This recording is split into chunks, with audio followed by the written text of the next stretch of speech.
Ibu mengajak Lisa ke tempat saudara. Ibu katanya mau menghabiskan banyak waktu dengan cucunya karena jarang sekali bertemu. Suamiku berulang kali menelpon, tetap aku abaikan.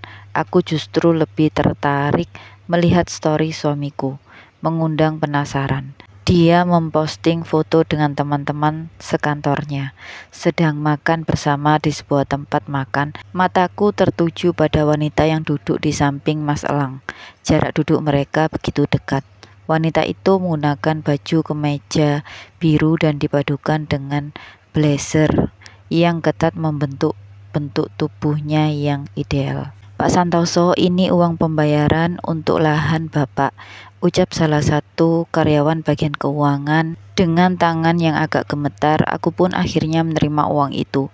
Di sebelahku ada bapak dan juga ibu yang ikut mendampingi. Bagaimana aku tak gugup, karena kali ini pertama kalinya aku memegang uang dalam jumlah yang cukup banyak. Bahkan selama menikah dengan Mas Elang, aku tak pernah memegang uang sebanyak ini. Uang yang diberikannya hanya cukup untuk kami makan sebulan. Terima kasih banyak ya Pak. Saya terima uangnya, ujarku.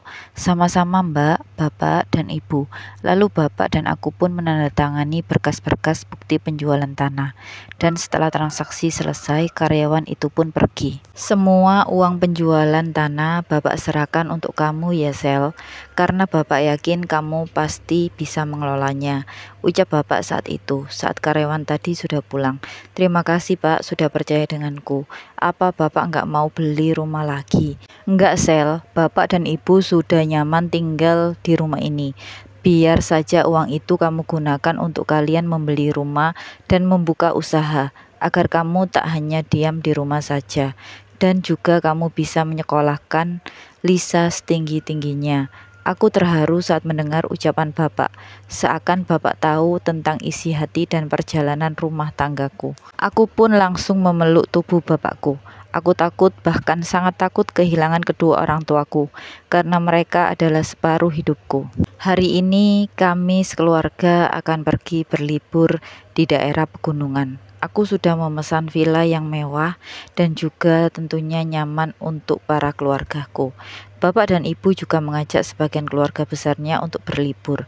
Jadi kami tidak menikmati uang itu sendirian.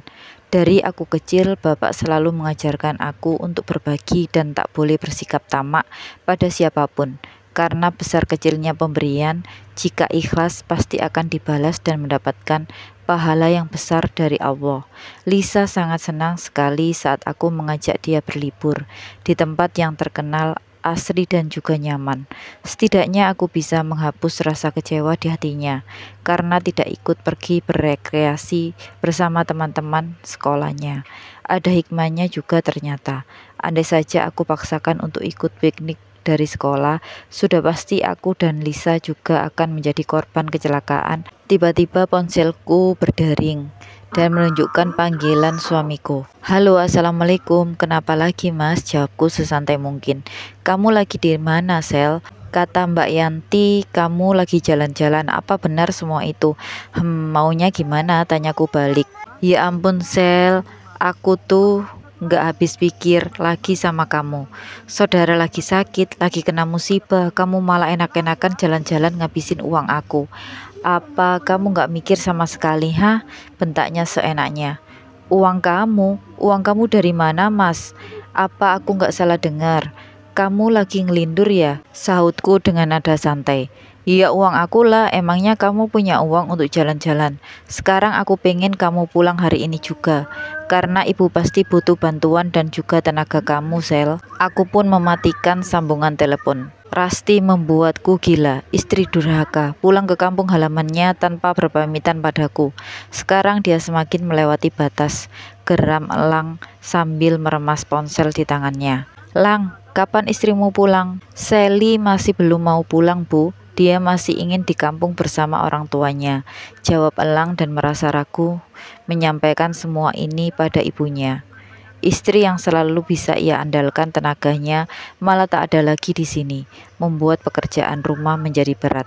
Ibu kenapa? Tanya Yanti khawatir dan mendekati ibunya. Dada ibu rasanya sakit, aduh rasanya sesak nafas ibu.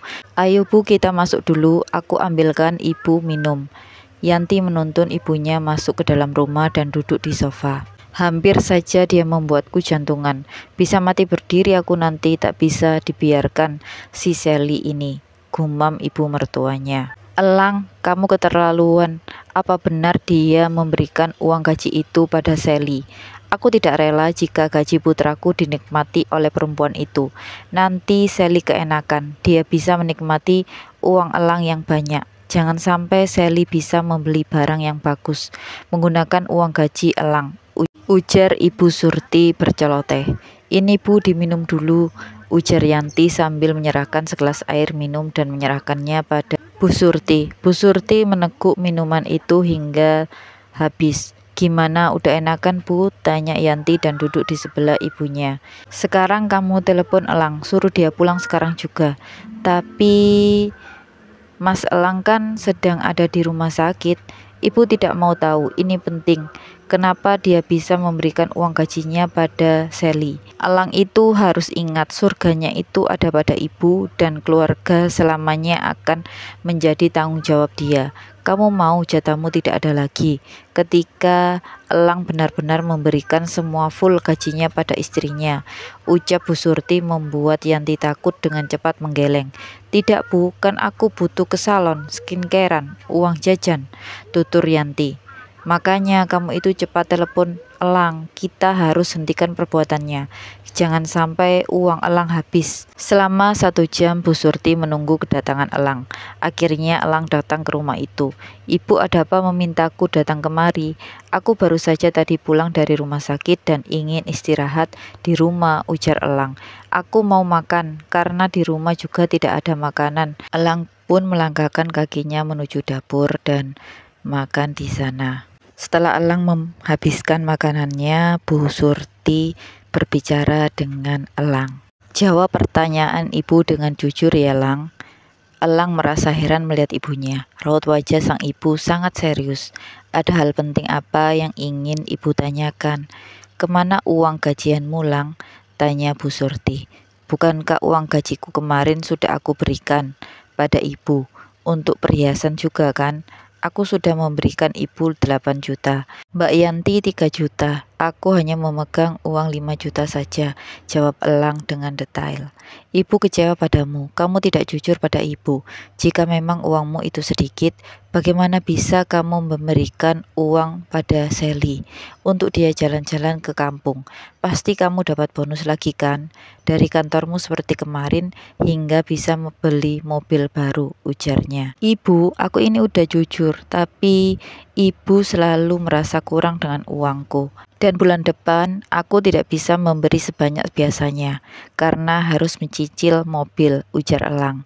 Kamu mau mengurangi jatah ibu? Bu Marni melotot. Belum hilang kesalnya, ditambah kesal mendengarkan jatahnya yang akan dikurangi oleh Elang. Ibu yang meminta beli mobil baru kan, jadi harus mau jika jatah ibu berkurang. Lalu dari mana Sally bisa jalan-jalan? Beli HP sampai harganya 12 juta. Cicit Bu Surti ketus. Uang apa yang ibu maksud? Aku tidak memberikan pada Sally, ucap Elang pada ibunya. Kamu jangan bohong. Sally sendiri yang bilang pada ibu tadi lewat telepon. Sampai dia jalan-jalan mengajak kedua orang tuanya ke kebun teh. Pasti enggak sedikit yang kamu berikan. Berapa belas juta kamu berikan padanya? Bu Surti terus mencecar Elang agar mengaku. Sumpah Bu, aku tidak memberikan uang pada Sally.